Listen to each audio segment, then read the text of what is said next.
Hi everyone, welcome back on my YouTube channel कलाकारी artist. सो आज का जो हमारा टॉपिक रहेगा मोस्ट इम्पॉर्टेंट है, जो कि है सिंधु घाटी सभ्यता से प्राप्त मोहर और मूर्तियाँ, जिनकी विशेषता क्या रही है और माध्यम और माप, उसकी आकृति, इसकी विशेषता क्या रही है। तो इसको आज हम डिस्कस करेंगे, जो कि आप पिक्चर भी देख लीजिएगा, क्योंकि मोस्टली एग्ज़ाम्स KVS हो, NVS हो या UGC नेट हो, उसमें पिक्चर दे करके भी पूछ लेता है कि ये मूर्ति किस चीज़ की बनी हुई है और ये कहाँ पर बनी हुई है। तो यहाँ पे जो हमारा पहला रहेगा पॉइंट रहेगा वो रहेगा पशुपति मोहर।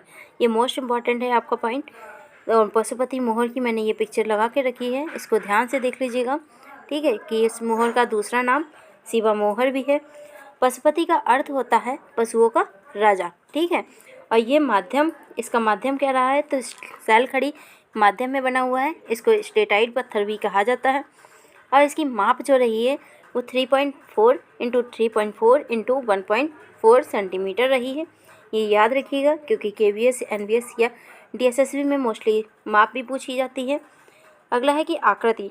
इसकी जो आकृति रही है वह त्रिनेत्रधारी शिव के आकार में बना हुआ है। ये आप देख रहे हैं कि शिव के आकार में बनी हुई है आकृति।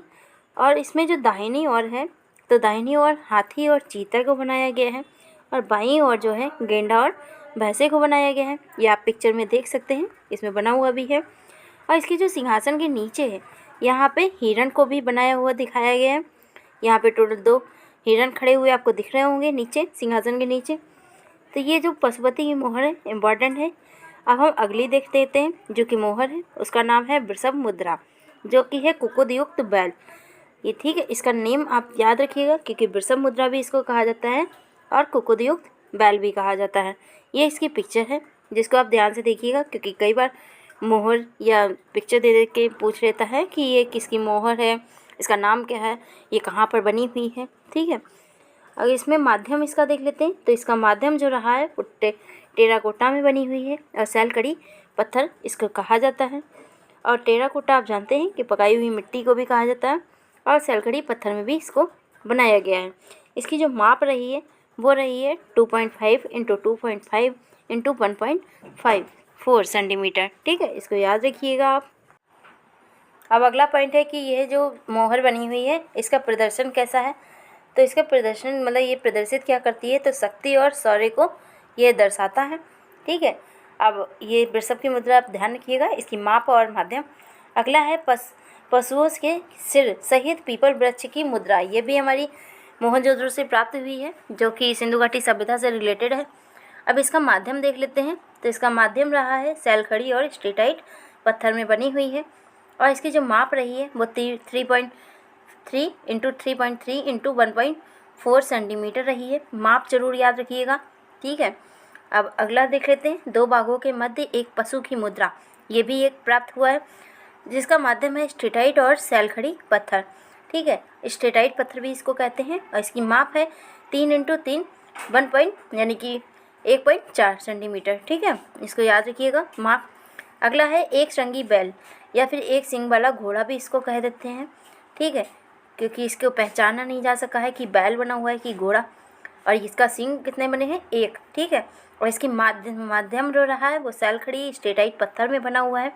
इसकी जो माप है इसको आप मोस्टली इम्पॉर्टेंट समझ लीजिए, क्योंकि ये कई बार एग्ज़ाम में पूछा भी गया है। तो इसकी जो माप रही है 5.7 इंटू 2.5 ये सेंटीमीटर में इसकी माप रही है, इसको याद रखिएगा। अगली है मूर्ति, जो कि है मातृ देवी की प्रतिमा, जिसको मदर गॉडेस भी कहते हैं।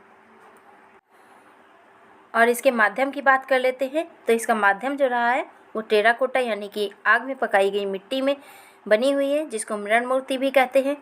और ये आप देख लीजिए, ये मूर्ति सामने आपके बनी हुई है।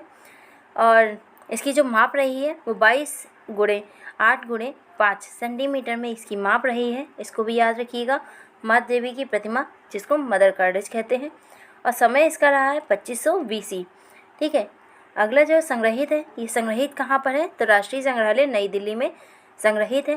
और इसकी जो मोस्ट इम्पॉर्टेंट है विशेषता, ठीक है, तो विशेषता इसकी रही है सिर पर पंखे नुमा टोपी। ये आप देख रहे हैं टोपी जैसी बनी हुई है, तो ये इसकी विशेषता कही जाती है, इसको भी ध्यान रखिएगा। अब अगली जो है पुजारी की आवाज़ मूर्ति, जिसको इंग्लिश में प्रीस्ट किंग भी कहते हैं। ठीक है, ये बनी हुई है पुजारी की मूर्ति, ये साइड में, इसको देख लीजिएगा। और माध्यम इसकी बात करेंगे तो माध्यम रहा है सफ़ेद चूना पत्थर या फिर सैल खड़ी या फिर सावनी घिया पत्थर भी इसे कहा जाता है।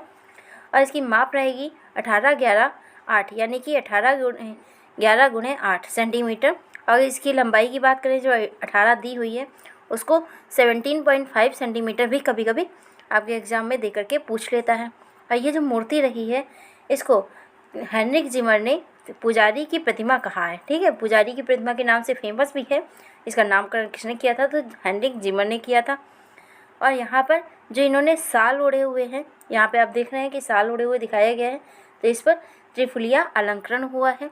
ये ध्यान रखिएगा क्योंकि ये एग्ज़ाम में पूछा भी जा चुका है कि इसकी विशेषता क्या रही है, तो इसको याद रखिएगा। अगली है नृत्यरत किशोरी, जिसका नाम है इंग्लिश में हम कहते हैं डांसिंग गर्ल या तो इसको कभी कभी कहते हैं नृत्यांगना। ठीक है, और इसका माध्यम जो रहा है वो कांसा में बनी हुई है, जो कि मिश्रित एक धातु है, तांबा जस्ता और टिन से बना हुआ है।